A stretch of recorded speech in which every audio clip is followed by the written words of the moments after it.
I've not realised until recently that for most engaged couples, they've never booked and worked with musicians before because it's not something that everyone does very often. Unlike perhaps planning other milestone events, maybe putting together a guest list at a venue or ordering a special cake. And in fact, your wedding day might just be the one and only time you need to discuss an event run sheet, a set list, maybe power requirements with musicians. They are a special bunch of people. And I can honestly say that with endearment and understanding because my second job, after McDonald's, was as an instrumental music teacher myself while I was studying performance jazz at university. I know how these people operate, and there are some things that they need from an engaged couple to work and perform to the very best of their ability. And here's the kicker. You probably don't know what those things are. So in today's episode, you'll meet the dynamic husband and wife duo, Peter and Chelsea, from Him and Her Music. For over a decade, they've made it their mission to turn ordinary gatherings into extraordinary celebrations. Because they're not just musicians. They're musical translators. Chelsea is a planner, and they are memory makers, and they bring a deep understanding. They bring expertise, talent, some awesome insider secrets for couples dreaming of their perfect wedding soundtrack. What makes this conversation a must not miss is how honest and generous Peter and Chelsea were, which is just who they are day to day. But their openness and enthusiasm made this one of the most engaging and insightful interviews I've done. They shared their process. They shared real-life stories, insights, and even got a little fired up too, which I loved. But the downside was that we talked and talked and talked, and all of it is gold. So yes, you guessed it, we'll need to make this interview a two-parter. This is part one, with part two being published next Tuesday, the 9th of September.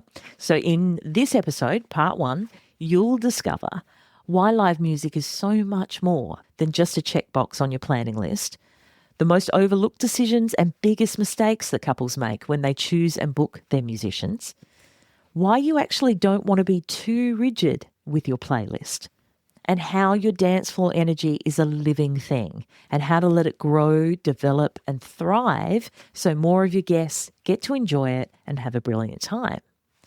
Then, next week in part two, we'll go into how your soundscape can transform your wedding atmosphere, how your song choices themselves, the genres that they fall within and the instruments that are used during different parts of your wedding day create the atmosphere. Also, Chelsea's very own processional song choice and her tips for choosing the very best aisle song for you, how she suggests dealing with the emotional overwhelm of walking down the aisle, plus why your processional should never be timed down to the second and what to do instead. As I said, it is an excellent chat with heaps of value packed in there. So let's get stuck into it. Unbridely is a community of pro-wedding vendors who believe in freedom and integrity in weddings, giving you options, solutions, tips and tricks to create the experience and memories that you and your fiancé really want and deserve. Because we believe that weddings are a team sport. With how-tos, stories and interviews with recently married couples, we find out what went right and what they'd change if they could go back and do it all over again. I'm Camille and welcome to the Unbridely podcast. Hi Pete, hi Chelsea. Thank you so much for joining me on the podcast. Thank you so much for having us. We're so honoured and excited to be here. Mate, no, it's an honour to be on this side and to be able to chat with you guys. Maybe I was about to say an informal context, but it's not. This is just a casual chat. But quite often we're passing each other at a wedding and it's like, hey, what's the cue for the processional? It's this. Great. Okay. And that's about it. So, perhaps you could let the listener know who you are and what you guys do. Absolutely. Yes. Well, we're Peter and Chelsea. We're husband and wife. We've been doing Him and Her Music for 10 years now. We started at some friend's wedding, and it sort of snowballed from there for us to the point where now we're a big collective of musicians and entertainers. We do soloists, duos, jazz bands, party bands, DJs, strings, pretty much anything you can imagine. Anything you need. Music and entertainment. And we're really passionate about music and the atmosphere and energy it can create. We feel that it's a really important aspect of the day, and we think everyone should consider having live music and entertainment at their wedding. Yeah. And that's the podcast. Thanks, everyone. Yep, we're done. But I mean, Pete, I feel like you undersold yourself a bit. You didn't accidentally just stumble into a friend's wedding, did you? You guys are pro musicians. That's right. Yeah. There have been years and years of music lessons behind us being able to stumble into a friend's wedding. Yeah. And then accidentally form an agency. Yeah. That's right. Yeah, accidentally. Yeah, we just tripped over and hit a few buttons. Yeah, we both grew up around music. Chelsea's dad is a singer-songwriter, and my dad plays guitar, sings piano. His dad was a professional jazz piano player. It's in the blood. Yeah, so, it's always a thing. And even just, for example, on Monday night at my family dinner, we were singing Frozen songs together for my little nephew. So it's always been a part of our lives. And of course, it was important to my parents and Chelsea's that we were going to music lessons. And before we even played our first gig, I think there's probably, a good 10 years of practice and lessons going on there. So lots goes into it before you are even, starting to play professionally. Oh, there you go. Okay, that's a little bit more context. I didn't know you guys had such a rich background, with your families with music. Yes, very musical. Peter is one of 7 kids, and they all play an instrument. So you could have a whole band just with that family alone. Oh, Partridge family. This is gorgeous. Yeah. So today we wanted to, highlight why you guys are so good, which is why I'm chatting with you, of course, but also you're lovely people, and you've got a real insight into, as you said, Pete, how live music really lifts an entire event, whether it's a wedding or not. So I guess what we really wanted to focus on and cover off today, a lot of people get a great feeling from live music and they go, oh, yes, maybe we should consider it.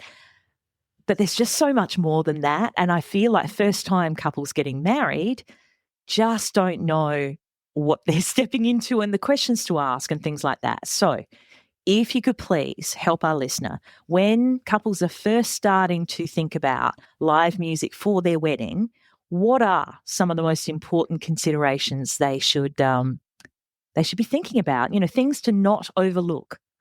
Well, there's definitely lots of little pieces of advice that we could give, which we will get onto. But I think you touched on it briefly just then yourself, Cam, about how I think people think that they should have live music as a part, or music in general as a part of their wedding, because maybe they've seen it at someone else's wedding, or it's a part of the checklist and they feel like, yep, we should probably do that. But actually having music as a part of the day, whether it's live or not, is a really great opportunity to add a unique element to your day, and it can be a great reflection on who you are as a couple, who you are individually and together.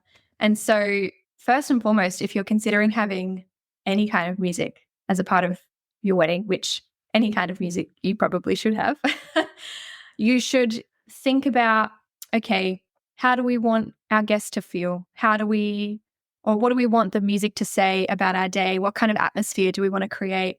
What kind of music do we love? Do we not love? These are all really great things to have a think about before even looking into which live musicians you might like to have.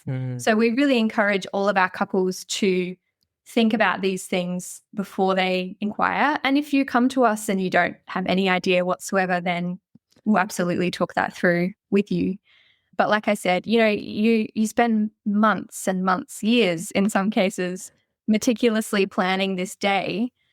You think about, what are the flowers going to look like? What am I going to wear? What food are we going to eat? Music actually plays such an important role in bringing all of that to life on the day. So I think something that people just overlook in general is music and how soon to bring it on or whether or not they'll have it. It is often an afterthought. Mm. So I think just prioritizing what you want to achieve with the music is a really great thing to think about before you even inquire at all. But like I said, there's lots of different little pieces of advice that we could give. So I'll throw to Peter for some of them. Yeah, you've thought about the music and what you want it to achieve, and maybe there's just a few logistical things that will play into your decision as well. And one of those is the space. So if you have a small venue and it's already like tables are going, to the end of the room and there's just really not much space, you are now ruling out a big band, of course. Not only for space, but for sound as well. When people are all talking in this little space, it gets very loud, and you don't want to be competing with a live band, which also can't necessarily control their sound to a certain degree, like a drum kit. It can only go so quiet. So then you might think, okay, for us, for most of the event, maybe acoustic is going to be suited, or maybe we just want to have like a background playlist until we're happy for it to be a little louder. So I think considering space in terms of how it's going to sound, what the acoustics are like, and how tight or not tight it's going to be is very important as well. Yeah, and physically. Yeah, and that goes back to thinking about how you want your guests to feel and what you want their experience to be like on the day. Peter made a great point about over dinner. Often having live music over dinner, if you're going to go down that path, which we always recommend because I think it's lovely in my unbiased opinion, maybe an acoustic duo or an instrumental light jazz band, for example, might be the better option rather than a big band or a loud DJ over your dinner, because while people are eating, they want to have conversations. They want to have that time to catch up. You want to have conversations. You don't want to be straining your voice, trying to hear, trying to listen, trying to talk to people. So I think that's a good consideration to make. And it all comes back to what kind of experience do you and your guests want to have on the day? That's so good, guys. Another thing to think about in terms of coming to your decision is, do you want to just hear Taylor Swift singing the song, or do you want to hear someone's performance of it? While, people are performing covers, there's a original sense to what they do, and every musician brings something unique. If you just want to hear the original versions, then just play a track, play the playlist. And, at the dance floor, of course, then maybe a DJ's the suited option. What a band or a musician can bring is a extra element of entertainment, because they're maybe playing songs you know and love, but they're also doing it in their own unique way. And everyone's going to sound a little bit different doing it as well. So, and you get with the live performance, because we offer both live and DJs, which of course a DJ is live, they're there in person, but you know what I mean. With a live performance, you get that really interactive experience. You might, let's say you have a band, for example, and you might get your saxophonist out and about on the dance floor roaming with your guests. But of course, the song itself is going to be the band's interpretation. It's not going to sound exactly the same. So I think what Peter is getting at is just, and it's a question we get all the time, is do I want a band or do I want a DJ? And often this is when people are talking about their dance floor, and we just encourage people to have a think about, what do you want to achieve? Do you want this form of entertainment, this interactive experience with a live band? Or do you just, like Peter said, want to hear the original track as you know it, as you love it, every beat drop, every lyric? And if we strayed from the original with that, disappoint you on the dance floor, in that case, maybe a DJ is better suited. So these are just good things to have a think about before you, I guess, start inquiring. It is really helpful to kind of narrow down what you want. I suppose the great thing about what we offer as an entertainment agency is that we have set ourselves up in a way that we like to think we can cater to everyone. We've got DJs, we've got live musicians, we've got artists who have been carefully selected who we feel can cover a wide variety of genres. So we've got artists who specialize in R&B, artists who specialize in jazz or indie or pop. So it's good to just have a think about these things before you go into inquiring with musicians. It's really helpful for us to have an idea so that we can tailor what we're offering to best suit you.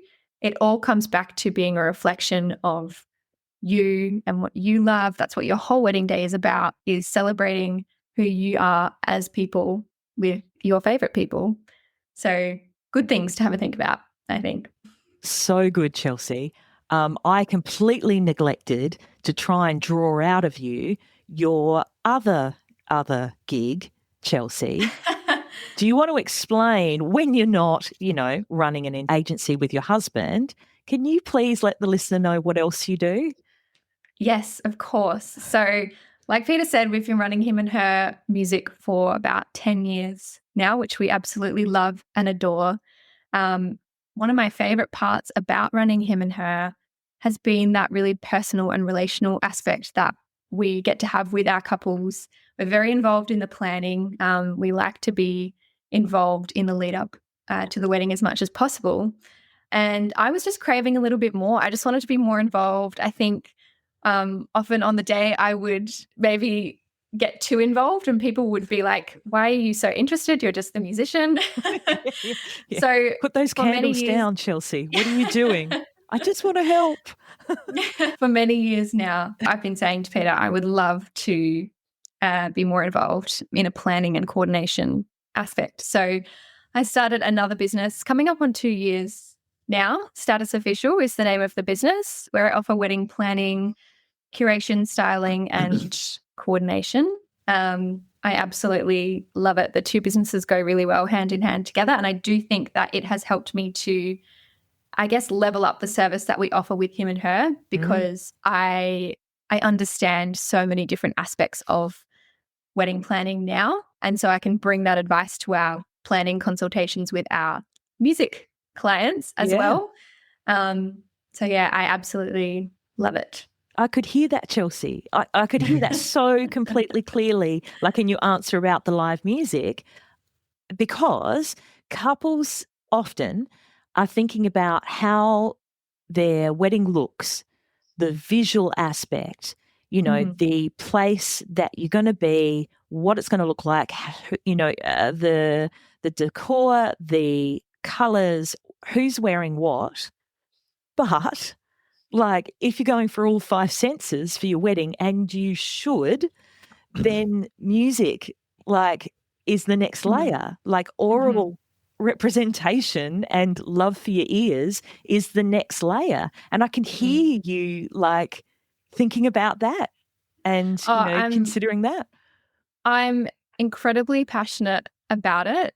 And I understand that if you haven't been to a wedding or many events like a wedding before, it can be really easily overlooked because it's just not something that you think about. But if you arrive to a wedding, you've got beautiful flowers, it's in a gorgeous garden setting, but it is dead silent. How awkward. It really is. People feel like, oh, we better not talk too loudly because everyone will be able to hear. Like, I just think music creates that atmosphere. It instantly puts people at ease. It gives them something to look at, to listen to talk about if they feel like they don't have anything else to say. It just adds a whole other layer. And I think people think, oh, it might be nice to have. I actually think it's really important, whether it's live or not. I understand live music is maybe not in the budget for everyone. If you're not having live music, get onto creating a playlist. You need something. Yes. It's really, really important. It's something I'm super passionate about. Yeah. I love that you delved in there, Chelsea. Okay. So this is when they're first starting to think, maybe we need some music. Yes. Oh my goodness. Yes, you do. So then the next bit, from your experience, what are the biggest mistakes couples are making when they're booking live music? Where are they tripping up there? Yeah. I think one of the... Do you want to say this? Oh, no. What? I was getting the tap. Oh, no. That was just, anyway. Oh, we have to tell the listener, before we started, guys, Chelsea and Peter we haven't really chatted on a podcast too much with both of us. What do we do when the other one wants to speak? And Pete suggested pinching. I don't know if that's going to end well. So if you hear little yelps halfway through, I'm sorry, I can't control that. If you had a sweary, chocolate-addicted, wine-sipping fairy godmother who could help you with your wedding planning, what would you wish for? Maybe no more spreadsheets or post-it notes or endless to-do lists. Well, I can help you with all of that. Wedsites is an Australian wedding website builder, guest management software, and wedding project planner all in one. Why is this such a game changer for you? Well, imagine everything to do with your wedding being in one place, updated in real time in the cloud, shareable to anyone else that's helping you, password protected for your guests, with notifications to tell you what needs to be done next and by when. It's amazing, right? To get started on your very own free wedding website, just head to wedsites.com. Or if you want to use Wedsites to plan your entire wedding and not just as an RSVP wedding website, click on the link in the show notes and you'll receive 10% off their paid planning tools. The link is right there in the show notes. Chels, I think you're up. Biggest mistake when booking? Yeah, so one of the key things, and this is the case for any musician that you might be considering booking, particularly with an agency like ourselves where we do have such a variety available. Like I touched on before, it's really important to think about the kind of music that you do and don't love. And while we don't expect you to know all of your key song choices, 12 months out, that might be a little bit early. Maybe you do, but you might have a bit of an idea of what you like to listen to. Think about, okay, what genres do I like? Do I like a particular type of vocals? Do I like R&B? Do I like pop? Do I like jazz? Think about these things because something that we see a lot is, say, for example, I'm a singer. My preferred style is indie. And while I can cover most songs, I'm going to cover in my style. If you love R&B, maybe I'm not the best vocalist suited to you. Right, yes. If you're happy for me to put my own interpretation on your favorite R&B song, great. I love doing that. That's great. But if you want me to sound exactly like Beyonce, that's not going to happen. I'm afraid. That would be a tall order for anyone that's not Beyonce. Anyone else on the planet, to be fair. But I think you'd give it a good go, Chels. Yeah, so I think it's we have all of our musicians have been professionally recorded so that you can hear them on our website, listen to exactly what they sound like. You can also download all of their song lists to kind of get a feel for the kind of music that they play. So I would recommend doing that little bit of research before you book someone in, just so that you know that they're going to be able to play the type of music that you want them to play. Mm. We say we're always happy to learn new songs, of course, but it will be in our interpretation. That's the beauty of live music. That's something that's unique to each individual artist. So just make sure you have a good listen, look at their song list, and you do truly like their style. We always say, I think it's often said out there, if you can get out and see a musician playing live, that's fantastic. It's often quite difficult to do. We're quite busy. We play a lot of private events. That's why we've recorded all of our promo videos 100% live. Yeah. So that is a key thing. Make sure you can listen to videos that have been recorded live, or you can get out to a gig and hear them play and make sure that you do truly love their style. Yep. If you're also, looking at their song list and you're finding yourself going like, oh, I think I'm going to ask them not to play that, and you're doing that quite a lot, then it's a pretty good sign that maybe they're not the one for you. Right. You should be reading their song list and going, oh, yes, love that one. Yes, yes. yes. And maybe we expect that sometimes people will say there's one or two songs that they're like, oh, if you can just avoid this, maybe it's got a strange memory associated or something like that. That's so fine. But if we're getting lists of 10 plus, it's like okay, maybe, yeah, you should have thought about someone else, or It's a mismatch, right? yeah, that's Yeah, right. and It's the expectations are not matching the musician, and the musician. I mean, I guess this is news for people who aren't musically inclined. Musicians can't change. Well, they can to a degree, but I think every musician has their own innate style, and that's what makes them unique, Mm. right? They're all like a Yeah. fingerprint, each one. And so each one can Absolutely. shift slightly, but Mm. it's pretty much a fixed quality. You know, their vocal tonality is not going to change. Their vocal range is not going to change. Where they're comfortable in the beat is not going to change. Yeah. So, I mean, I Absolutely. think that's such a brilliant thing to get across, guys, is you need to match your expectations with the style of the musician. And we are very flexible. Of course, we want to know the music that you love and don't love, and we actually have there's a form on our website that you can fill out. It's called Help Me Choose. So you can come to us with all of your favorite music that you love, and we will partner you with an artist that we think suits best. Because we don't expect you Yeah. to know. Yeah. And Don't go and get a degree in music and then come back and plan your No. wedding. And I think Yeah. that ties in really well to my next point, which is, and this can be said about all of your suppliers, you have to trust your suppliers. I will scream that from the rooftops. And I will echo it, Chels. If you do not trust your suppliers, it's just, you're not going to have a good time. Yeah. At the end of the day, and this is putting on my planner coordinator hat a little bit, you don't have the capacity to think about any of these things on the day. You have to let it go, which I know is really hard for some people, but you have to let go of control, release control to your suppliers who are the professionals. And that's why it's really important to make sure you are booking professionals. Yeah. If it means something to you, then yes, you should. Exactly. If music's important, then please don't muck around. No. And trust that we know what we're doing. Peter said briefly before, we're more than happy to not play certain songs if you really, really don't like something, of course.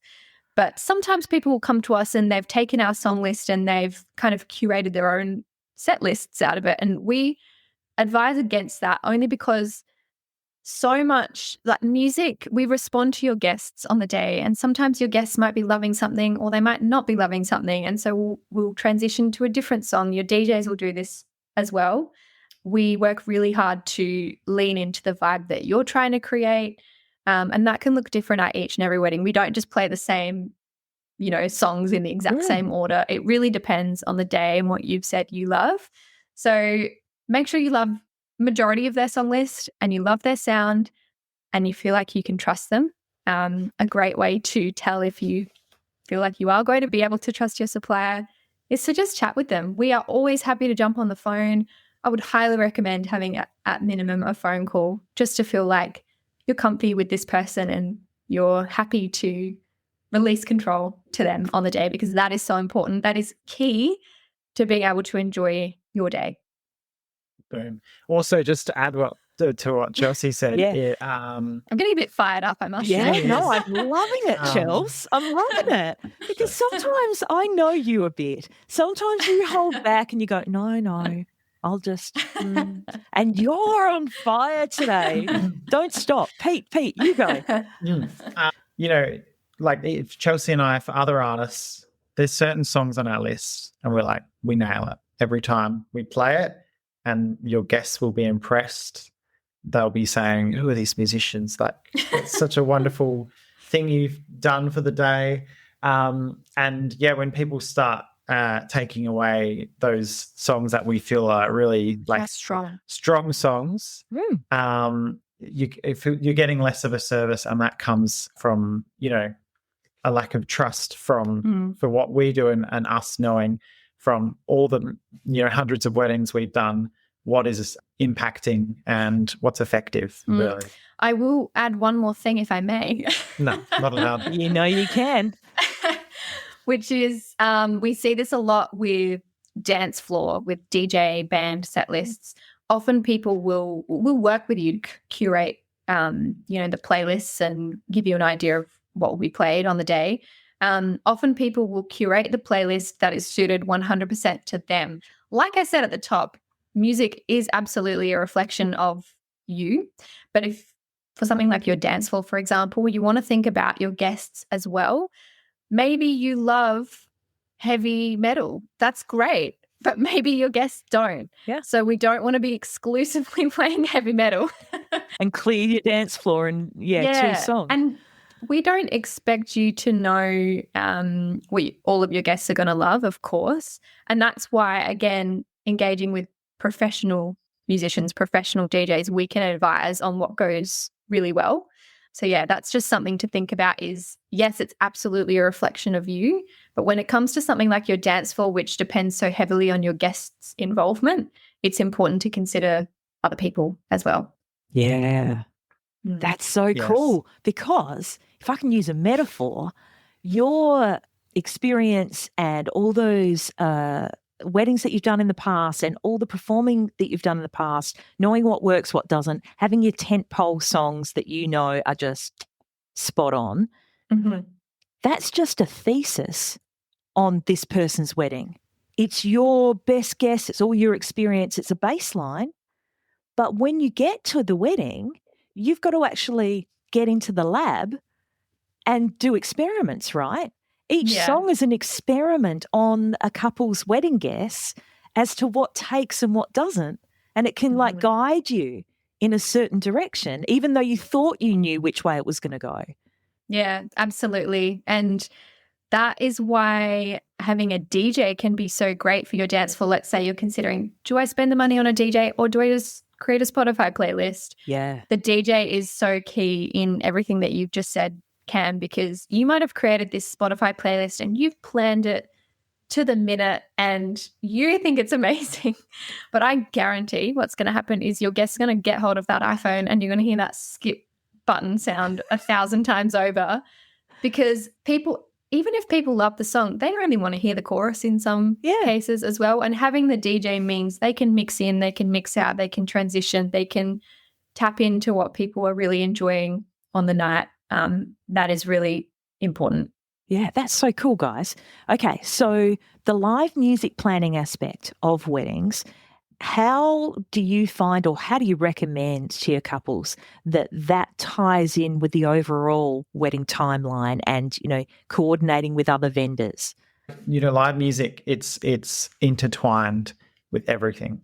And for that reason, when Chelsea and I chat to you couples about the day, we want to know everything, because we're essentially filling it in with vibe and atmosphere. And that could be live or it could be playlists, if we happen to be doing a quick break or something like that. But yeah, it's really important when there's nothing happening, like no formalities, that we're helping create the atmosphere. And we think it can also help progress the day and change the energy and the mood throughout the day. So before the ceremony, we personally like to play some softer songs and the mellow. Yeah, mellow. And maybe during the canapes, it's still a little bit low key, but it's like the energy's getting up. And of course, you really reach a climax on your dance floor. And, you can change people's energy through dinner by just starting to like push the envelope a little bit. And you can see people like tapping their toes. Build. Exactly right. Yeah, moving a little bit. Yeah. BPM's going up and That's right. Exactly. And everyone wants a little bit of a different vibe for their dinner music, for example. But I mean, probably our most popular package that we book for people is a full day package. So that's, as an example, you might have an acoustic musician for pre-ceremony, ceremony, canapes, and your DJ for your reception. So like Peter said, we are filling in the gaps for the whole day and we are responsible for keeping the energy going for the whole day. If we're playing cocktail hour or over canapes, I like to send the guests into the reception on a high. So we kind of build through that cocktail hour and we send them in ready for the party. Yeah, so that's a good way to think about it. But yeah, like Peter said, we're responsible for filling in all of the gaps, which means we need all of the information.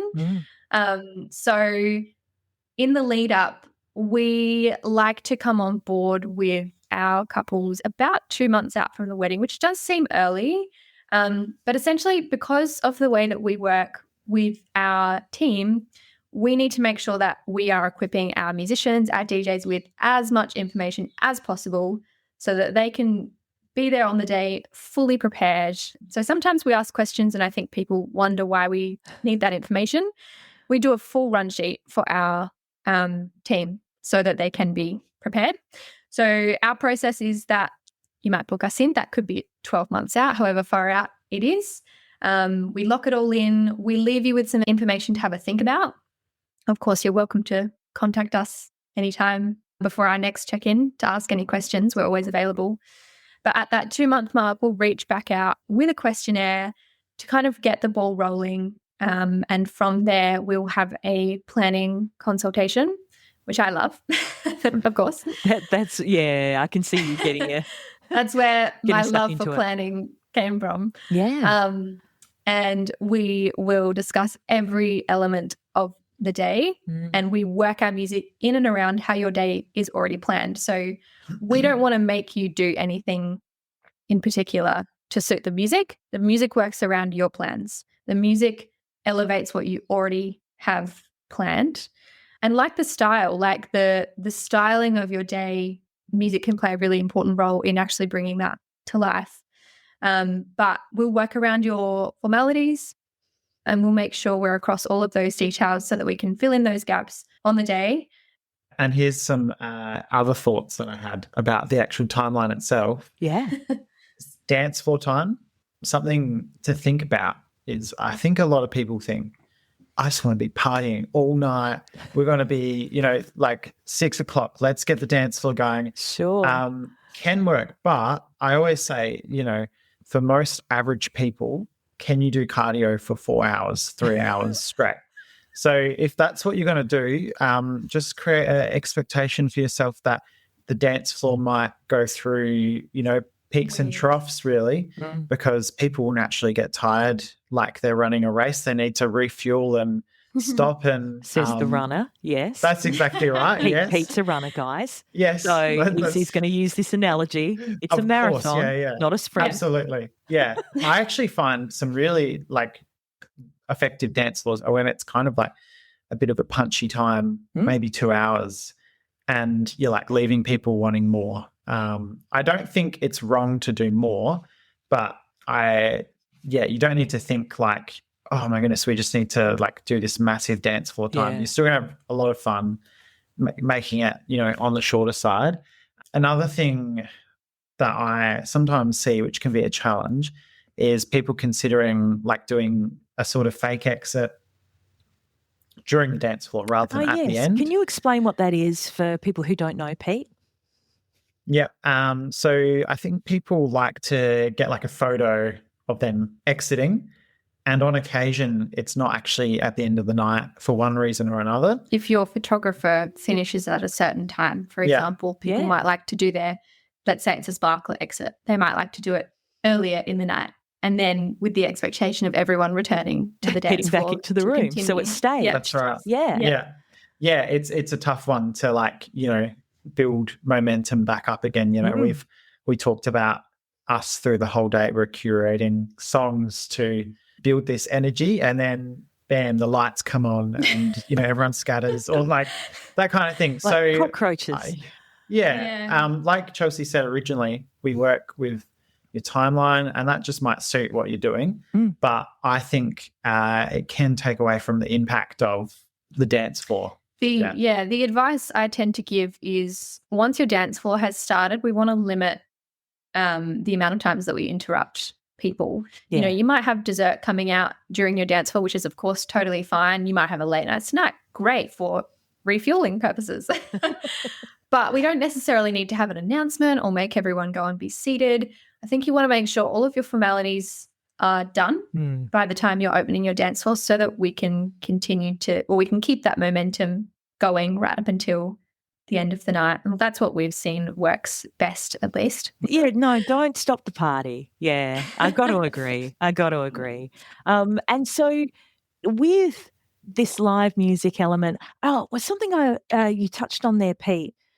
I was wondering whether it's both of your, mentality and goal to always have music playing where the guests are. So no matter if they're just rocking up, well, you wouldn't have it during the ceremony. Usually you have your priest, your celebrant, whoever's conducting the ceremony, just, talking without music behind. But for every other time, whether it's live or whether it's recorded, whether, someone's just pressed play while someone else is getting started, is that your goal, that there's always a soundtrack? Absolutely. Yes. I think people feel, maybe this is just me because I'm a musician, but I think people feel less comfortable when there's not that. Imagine if you walked into a restaurant and it was dead silent. You would not feel as comfortable. I think it's really important to creating that atmosphere. Even let's say we set up in one location for your ceremony and then cocktail hour is in another. We actually use a battery-powered speaker for ceremony so that we have the ability to literally follow your guests over to the cocktail hour location with Bluetooth music still playing for our speaker. That's so because good. we don't want to ruin the magic of the day. Once people have arrived and the music is going, if you suddenly stop and you have to pack down all your equipment and move it just ruins the magic of the day. Like we said before, we will play music, I'll fit music in around all of your formalities. So I would consider your ceremony a formality when someone is speaking directly, addressing people. We wouldn't play music at that time. But absolutely, if people are just mingling, having dinner, having canapes, whatever it might be, we will have music playing for sure. Even when you, in your ceremony, go to sign your paperwork, that we encourage you to choose songs for that moment as well, because that's a time where your guests are not being directly spoken to. And so I think having music to fill out that moment is really important too. That about wraps it up for this episode of the Unbridely podcast. For the links and resources we mentioned, please head to the show notes. And if you love the show, please review and subscribe on the podcast platform you're on now so you don't miss out on a single episode. Thanks so much for listening. And remember, weddings are a team sport. Catch you soon.